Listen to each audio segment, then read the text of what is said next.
ശ്രേണി എന്ന് പറയുന്നതിന് മുമ്പ് നമുക്ക് എന്താ സംഖ്യാ ശ്രേണികളെന്ന് നോക്കാം.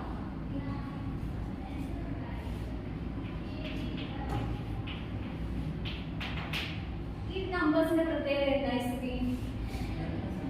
ഇരട്ട സംഖ്യ, ഈവൻ നമ്പേഴ്സ് ആണ്. ഇനി ഇതിന്റെ പ്രത്യേകത എന്താ ഫാത്തിമ? ഒറ്റ സംഖ്യകളാണ്.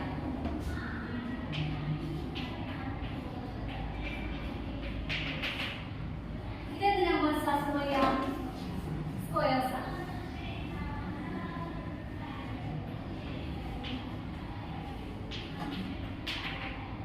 ഇതിന്റെ പ്രത്യേകത എന്താണ്? ഏതാ? ക്യൂബിക് നമ്പേഴ്സ് ആണ്. അപ്പൊ നമ്മളിവിടെ ഒരുപാട് സംഖ്യകളെ പല രീതിയിൽ എഴുതിയിട്ടുണ്ട് അല്ലേ? ഒരു കൂട്ടം സംഖ്യകളെ ഇതുപോലെ എന്തെങ്കിലും ഒരു ക്രമത്തിൽ എഴുതുന്നതിന് നമ്മൾ സംഖ്യാ ശ്രേണികൾ എന്ന് പറയും. ഇനി എന്താ സമാന്തര ശ്രേണി നോക്കാം. ഈ ഒരു സംഖ്യാ ശ്രേണിയുടെ വേറെ എന്തെങ്കിലും ഒരു പ്രത്യേകത പറയാമോ? അതെ, 2 വെച്ച് കൂടി കൂടി പോകും. അതായത് 2 കൂടി, ഇവിടെ 2 കൂടി, അങ്ങനെ എല്ലാം 2 കൂടി കൂടി പോകുന്നതാണ്. ഇതിൽ നോക്കി, ഇതിൽ 2 വെച്ചല്ലേ കൂടി കൂടി പോകുന്നത്. പക്ഷെ ഇവിടെ എത്രയാണ് കൂടുന്നത് അജുല? അതെ, ഒരു ഫിക്സഡ് നമ്പർ നമുക്ക് പറയാൻ പറ്റത്തില്ല അല്ലേ? അതായത് ഇവിടെ 3 കൂടുന്നുണ്ട്, ഇവിടെ 5 കൂടുന്നത്, ഇവിടെ 7 കൂടുന്നുണ്ട്. അങ്ങനെ ഒരു ഫിക്സഡ് നമ്പർ അല്ല കൂടി പോകുന്നത്. ഇതിലും അതുപോലെ തന്നെയല്ലേ? 7 കൂടുന്നത്, 19 കൂടുന്നു, 17. അങ്ങനെ ഒരു ഫിക്സഡ് നമ്പർ അല്ല കൂടി കൂടി പോകുന്നത്. അപ്പോൾ ഇതുപോലെ ആദ്യത്തെ രണ്ടെണ്ണത്തിൽ എന്താണ് പ്രത്യേകത? 2 വീതം കൂടി കൂടി പോകുന്നു. അതായത് ഒരു നിശ്ചിത സംഖ്യ വീതം കൂടി കൂടി കൂടി പോകുന്നു. ഒരു നമ്പറിൽ തുടങ്ങി ഒരു നിശ്ചിത സംഖ്യ വീതം കൂടി കൂടി പോകുന്ന സംഖ്യാ ശ്രേണികളെ നമ്മൾ സമാന്തര ശ്രേണികൾ എന്ന് പറയും.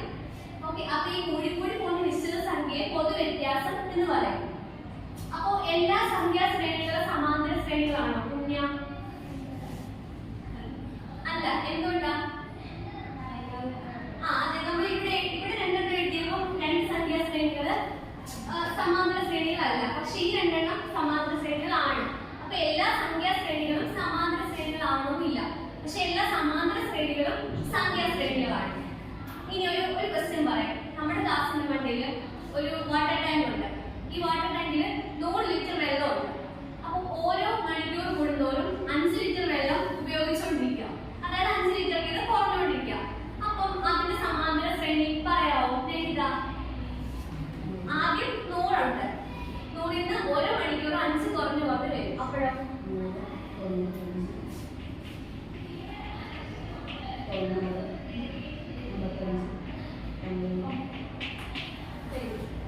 അപ്പൊ ഇതിലെ പൊതുവ്യത്യാസം എന്തായിരിക്കും അനുഷ?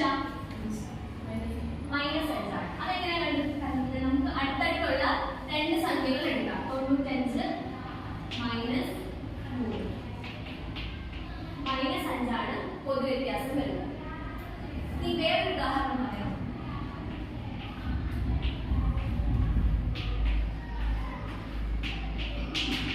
ഇതൊരു സമാന്തര ശ്രേണിയാണോ ഫാത്തിമ? ആണ്. എന്തുകൊണ്ടാ?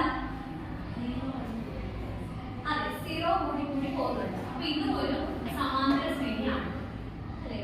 അപ്പൊ എന്താണ് സമാന്തര ശ്രേണി? മനസ്സിലായല്ലോ. ഒരു നിശ്ചിത സംഖ്യ വീതം കൂടി കൂടി പോകുന്ന സംഖ്യാ ശ്രേണികൾ നമുക്ക് സമാന്തര ശ്രേണികൾ എന്ന് പറയും. അതിൽ ഈ ഓരോ സംഖ്യകളെ നമ്മൾ പദങ്ങൾ അല്ലെങ്കിൽ ടേംസ് എന്ന് പറയും. ഈ നിശ്ചിത കൂടി കൂടി പോകുന്ന നിശ്ചിത സംഖ്യയെ നമ്മൾ പൊതുവ്യത്യാസം എന്ന് പറയും. ഇനി നിങ്ങൾക്ക് ഇഷ്ടമുള്ള ഏതെങ്കിലും ഒരു സമാന്തര ശ്രേണി എഴുതാവോ? പറഞ്ഞു എഴുതാവോ?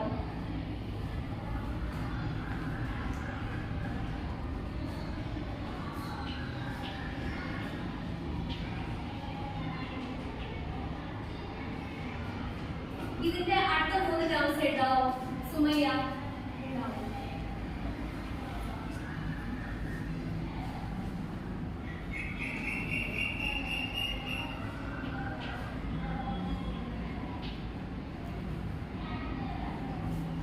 ഇതിന്റെ പൊതുവ്യത്യാസം എത്രയാണ് പുണ്യ? 3 ആണ് പൊതുവ്യത്യാസം. അപ്പൊ ഇത്രയാണ് സമാന്തര ശ്രേണികൾ എന്ന് പറയുന്നത്. ഇതിന്റെ ബാക്കിയുള്ള